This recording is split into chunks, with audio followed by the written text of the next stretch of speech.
ഇന്ന് ഈശോയുടെ തിരുഹൃദയ തിരുനാൾ ദിനം. ഈശോയുടെ തിരുഹൃദയവും എൻ്റെ ഹൃദയവും കൈമാറേണ്ട പ്രണയ ദിനം.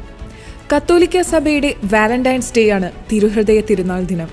ഈ തിരുനാൾ ദിനത്തിൽ ഈശോയോട് അഗാധ പ്രണയത്തിലായ ഈശോ തൻ്റെ സ്വന്തം ഹൃദയമെടുത്ത് കാട്ടിയ ഒരു വിശുദ്ധയാണ് വിശുദ്ധ മാർഗരറ്റ് മേരി അലക്കൗക്ക്.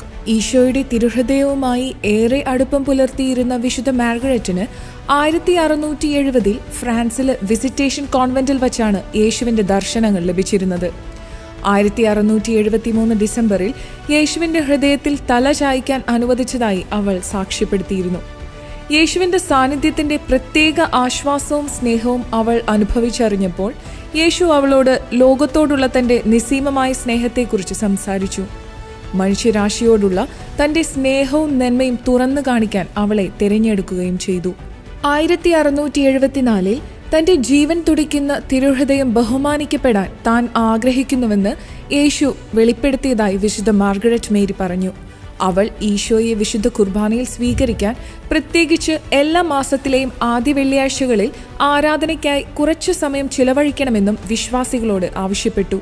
1675 ഈശോയുടെ തിരുശരീര രക്ത തിരുനാളിനു ശേഷമുള്ള 8ാം ദിവസം വിശുദ്ധ മാർഗരറ്റിന് ഒരു ദർശനമുണ്ടായി. ഇതാണ് പിന്നീട് ഏറ്റവും മഹത്തായ ദർശനം എന്ന് പ്രതിപാദിച്ചിരുന്നത്. ആ ദർശനത്തിൽ ഈശോയുടെ തിരുശരീര രക്ത തിരുനാളിന്റെ അടുത്ത വെള്ളിയാഴ്ച എല്ലാ വർഷവും കുരിശിലെ തന്റെ ബലിയോടുള്ള മനുഷ്യരുടെ നന്ദികേടിന്റെ പരിഹാരമായി തിരുഹൃദയത്തിന്റെ തിരുനാൾ ആഘോഷിക്കണമെന്ന് യേശു ആവശ്യപ്പെട്ടു. 1690 വിശുദ്ധ മാർഗരറ്റ് മേരിയുടെ മരണശേഷം തിരുഹൃദയത്തോടുള്ള ഭക്തി പ്രചാരത്തിൽ വന്നു.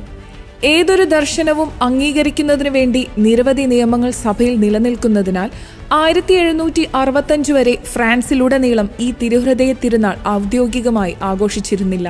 1873 മെയ് 8 പയസ് 9 മാർപ്പാപ്പ തിരുഹൃദയ തിരുനാൾ ഔപചാരികമായി അംഗീകരിച്ചു. 26 വർഷങ്ങൾക്കു ശേഷം 1899 ജൂലൈ 21 ലോകത്തിലെ എല്ലാ മെത്രാന്മാരും അവരുടെ രൂപതകളിൽ തിരുഹൃദയ തിരുനാൾ ആചരിക്കണമെന്ന് മാർപ്പാപ്പ നിർദ്ദേശിച്ചു. അങ്ങനെ തിരുഹൃദയത്തോടുള്ള വണക്കം ഇന്നും നമ്മൾ ആചരിച്ചു പോരുന്നു.